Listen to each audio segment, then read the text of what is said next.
Hello, BookTube. I finally got today the remainder books that I had ordered last week. Actually, no, I probably ordered it the week before. It took a while to come. I was supposed to get them Friday. Then they were supposed to be delivered to work on Saturday. They weren't. They were supposed to be delivered to work on today. I got a message saying they were delivered. They were delivered at home here, but luckily somebody was in. But anyway, we'll go through those in a minute.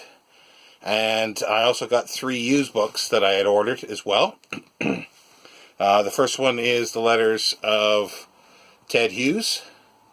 If you remember, I bought a new copy of the biography of Ted Hughes by Jonathan Bate. And I thought it would be nice to have a collection of his letters to refer to while I'm reading that. Not sure when I'm ever going to get around to doing it. But this was approximately, well, no, actually, I can tell you exactly how much this was. This was £5.97 with shipping. I tried ordering one earlier, but it came sort of very water damaged, so I thought I'd splurge. And I bought, this is sort of, there's 2 authors that I want to get back into reading that I read a little bit before Christmas.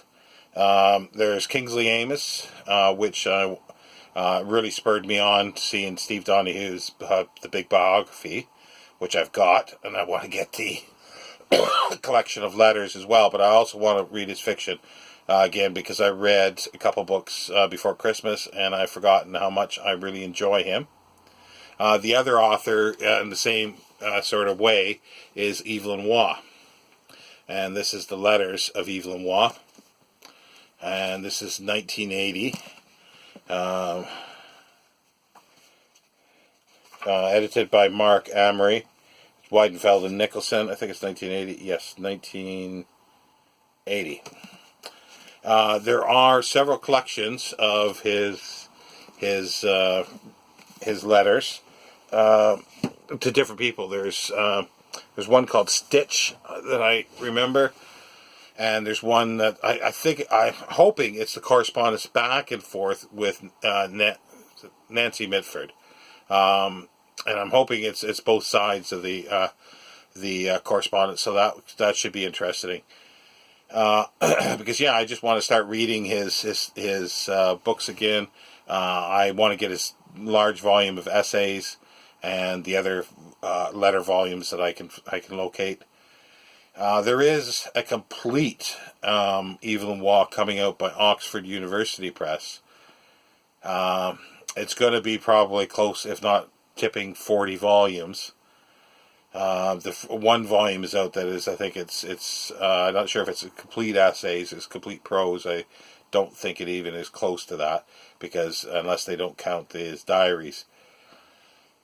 But it's over £100, and I think each volume is going to be anywhere from 80 to 100 plus pounds. So I can dream about it, but I don't think I'll ever own a set of it, even as much as I'd love to. But while I was looking, I found this letter volume, and I thought, I'll look for the Nancy Mitford one, and I couldn't find one like in good enough condition for like like under £5. That I splurged a little more, and I spent, I think, almost £8 with shipping. But while I was searching for that, I found the letters of Jessica Mitford, Decca. She was known as Decca according to the flap. I know nothing else about her other than what I've read in here, that she married the nephew of Churchill's nephew, Esmond Romilly. And then they went to Spain, lived in Spain during the Civil War, and then she moved to the United States, where she spent the rest of her life. And it's saying that the correspondence, the letters, is like a kind of continuing conversation or argument with her privileged upbringing, her unruly family, and the tempestuous political passions of the area and an era of which she was raised. So it's page-wise, it's almost 800 pages. No, 750 pages. But yeah, so that sounded quite interesting, and it was £1.99 with shipping. It's a bit dinged up because of the shipping, because it was just put in an envelope.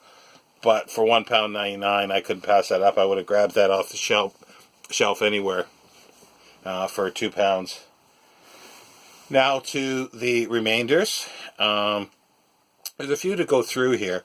I might split this up because I think I might want to talk about the books a little more, like read a little bit about the backs, because I'm not familiar with them at all. So this is, while I'm doing this, will be my first sort of glance at them. I just bought them. Well, I'll go through that. But the first one is this massive. It's got to weigh 10 pounds. It costs just over £4. It's an art book. It's a visual art book. What do they call it here? A definitive visual guide by DK. It's a Penguin Random House imprint. But the reason why I got it, I didn't know what to expect with this. But it's Andrew Graham Dixon, who's a fantastic art historian who's done probably 6 to 8, if not more, documentaries on art. I'm sure he's done a Greco-Roman one, but he's done early Christian, he's done Spanish, he's done Russian, he's done, I think, an American one, he's done Gothic, and I'm sure he's done other ones as well that I haven't seen yet. This is like an encyclopedia. Most of it is like that. This page here, little inserts of photos, a little bit about the artist, the characters, the techniques, and then occasionally you get a full page. It's not the kind of book that I generally go after, but for the amount of money it was, as I say, there was a few things I wanted to get here, and just because I wanted to supplement some mysteries, crime fiction, and these looked interesting. Don't know anything about the authors. Let's go for, there's 2 hardcover fiction books. Again, well, I know this one is Camarelli, Andrea Camarelli. It's A Voice in the Night. It's an Inspector Montalbano mystery. I've not read any of his Montalbano mysteries. I've not seen the television show. I believe there is a television show. There is a long list of these there, and they show the covers on the back of the, I'm assuming the hardcovers, first editions. It says one of fiction's greatest detectives, and Camarelli is one of Europe's greatest crime writers. Daily Mirror. Among the most exquisitely crafted pieces of crime writing available today. Simply superb. Sunday Times. And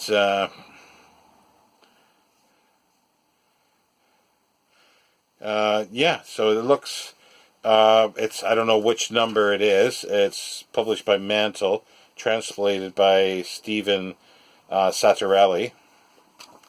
And feeling his age as his birthday rolls around once again, Inspector Montalbano decides to cheer himself up by dealing with a young driver's road rage in his own unique way. But his joy is short-lived, as once at police headquarters he receives an angry phone call from the supermarket boss. There's been a robbery in his store, and Montalbano's colleague is threatening him as a suspect. On arrival at the scene, Montalbano quickly agrees with Inspector Algio that this was no ordinary break-in, but with the supermarket's infamous links to the mafia creating problems at every turn, this isn't going to be an easy case for the inspector to solve. And to add to Montalbano's burden, the young driver is made an enemy of earlier in the week returns to police headquarters to report a shocking crime, ...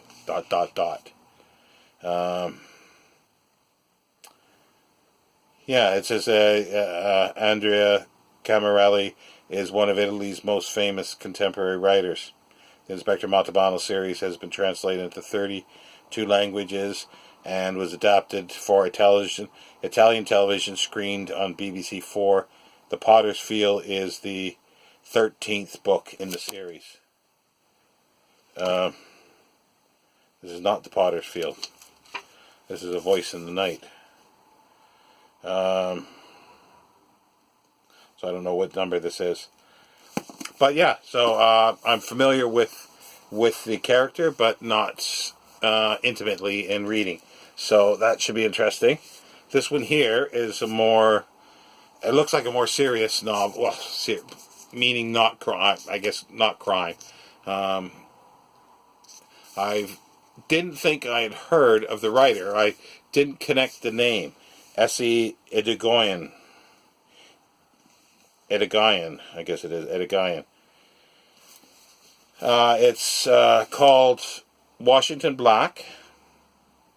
It was shortlisted for the Man Booker Prize in 2018, it shows. And it says, escape is only the beginning.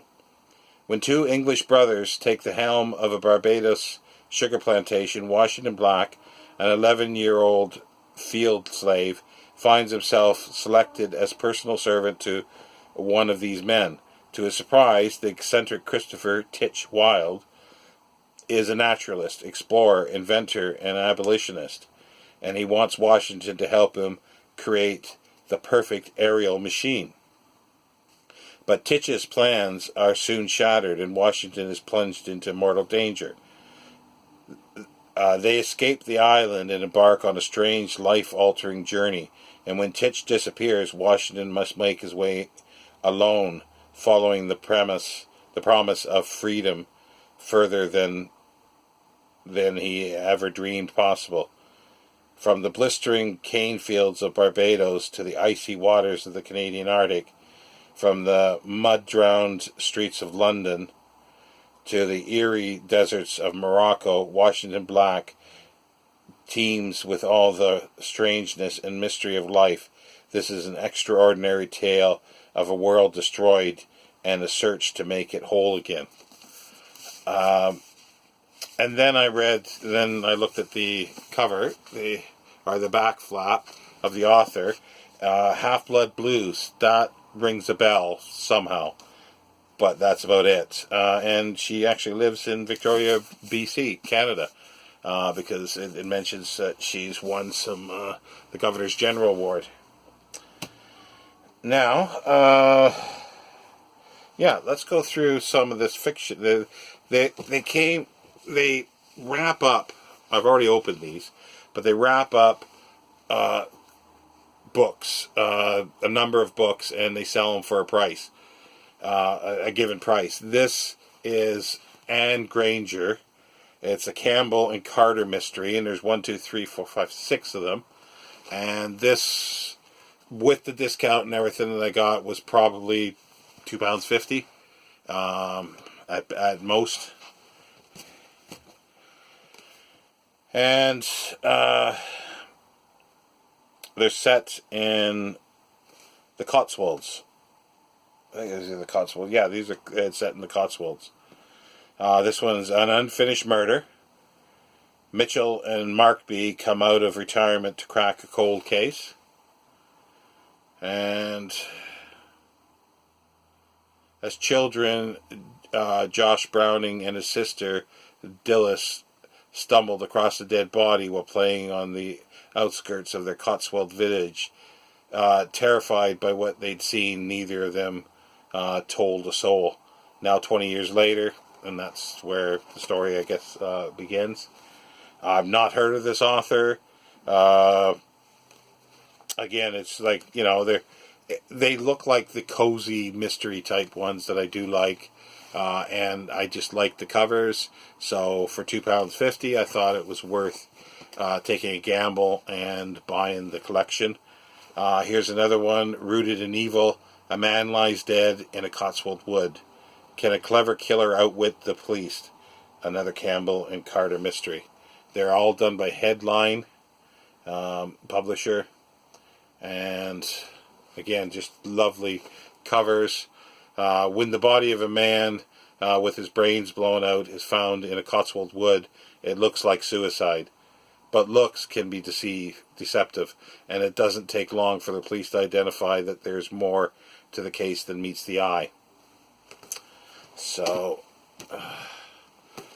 and dead water. For a rain-swept Cotswold village, flooding is the least of its woes. That's sort of apt at the moment with the storm Dennis that's here, and there's lots of flooding. Again, just lovely, lovely covers. I just love these. This one is Cotswold village of Western St. Ambrose is facing the wettest winter on record. It could be this winter. And as the river bursts its banks, a dead girl is seen floating downstream. Called in to investigate, Inspector Jess Campbell discovers that the body is that of Courtney Higson, the barmaid who'd served at the local Writers' Club diner. They'd all known her, some better than others, but surely one of them wasn't contemplating murder. Bricks and Mortality. A cold-blooded killer strikes a Cotswold village. Campbell and Carter mystery. I just love the covers. When a dead body is found in a burnt-out Cotswold manor house, Inspector Jess Campbell has a murder inquiry on her hands. Key House has stood empty for years, but its owner, Gervais Crown, is rumored to have been seen prior to the blaze. Could he be responsible for fire and the tragedy that followed, or was he in fact the intended target?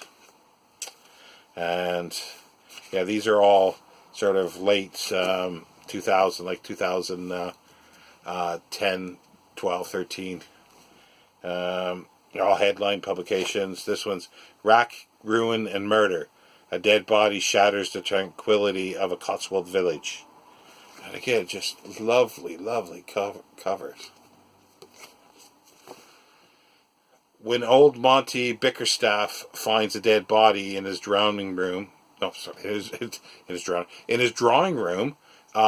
comes to as a nasty surprise, the first of many. Monty lives alone in the crumbling Cotswold manor house. The last thing he wants is the police sniffing around. Not that he has anything to hide. ...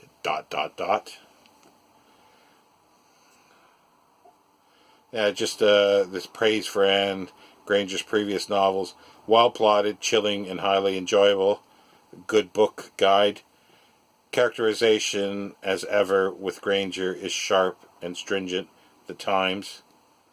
For once, a murder novel which displays a gentle touch and a dash of wit. Northern Echo. And there's more sort of one-liners in there. And this is the 6th one. And Granger, yeah, Mud, Muck, and Dead Things. Crime in the Cotswolds just got deadly. Lucas Burton hates the countryside. To him, it's nothing but mud, muck, and dead things. And he's right.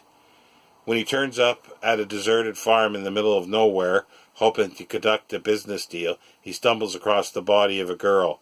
And that's just the start of his bad luck. Penny Gower from the local stables has spotted his silver Mercedes leaving the scene of the crime. Suddenly, for Lucas, things are looking very bleak indeed. ... So those, I have no doubt they'll be of interest. They'll be quick reads. They're just around 300 pages. There's another set here, which I might finish with these and start part 2 for the rest. Or I'll maybe go through those quickly. We'll see. These are all set in Cornwall by Janie Bolitho. Again, not familiar with that. And there's 7 of these with the princely sum of about £3 for them all. And they seem to be all in order. Snapped in Cornwall, the first one. 1997. Again, just lovely covers. And they're a bit shorter. They're just over, probably anywhere from 200 to 250 pages. And the stunning Cornish landscape is the backdrop for a series of mysteries featuring amateur photographer Rose Trevelyan.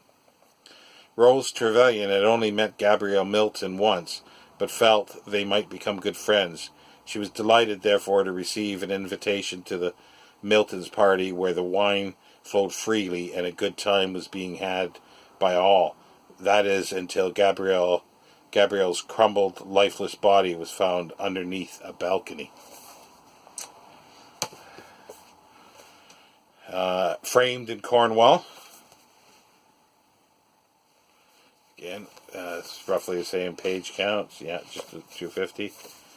The stunning, Dorothy Pengelly lived alone in her remote, dilapidated cottage with only her pets as company.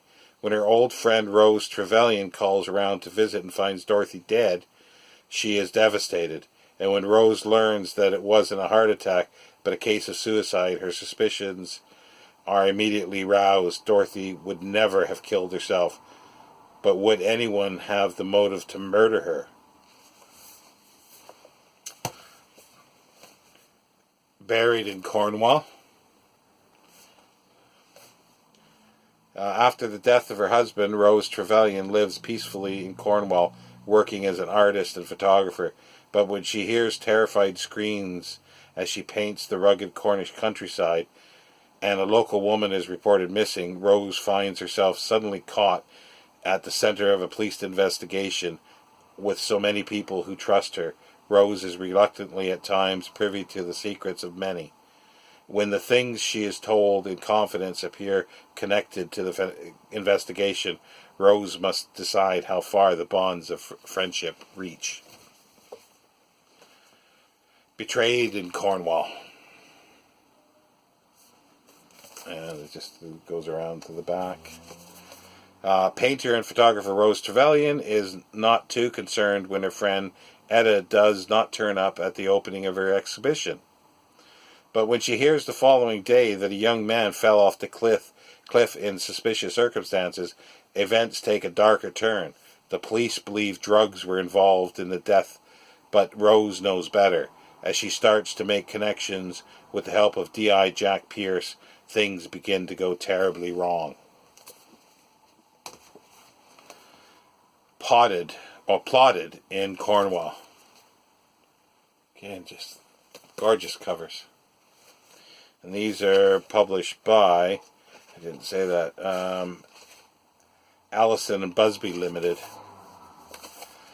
Rose Trevelyan has been commissioned to paint the portraits of two sisters who live on Bodmin Moor. Rose's curiosity is aroused when she hears from one of her art students that the sisters have something to hide, and when she also learns that the two of the students' relatives have disappeared. Rose starts to wonder how they're connected. Is she about to uncover secrets that everyone would rather she left alone? Killed in Cornwall.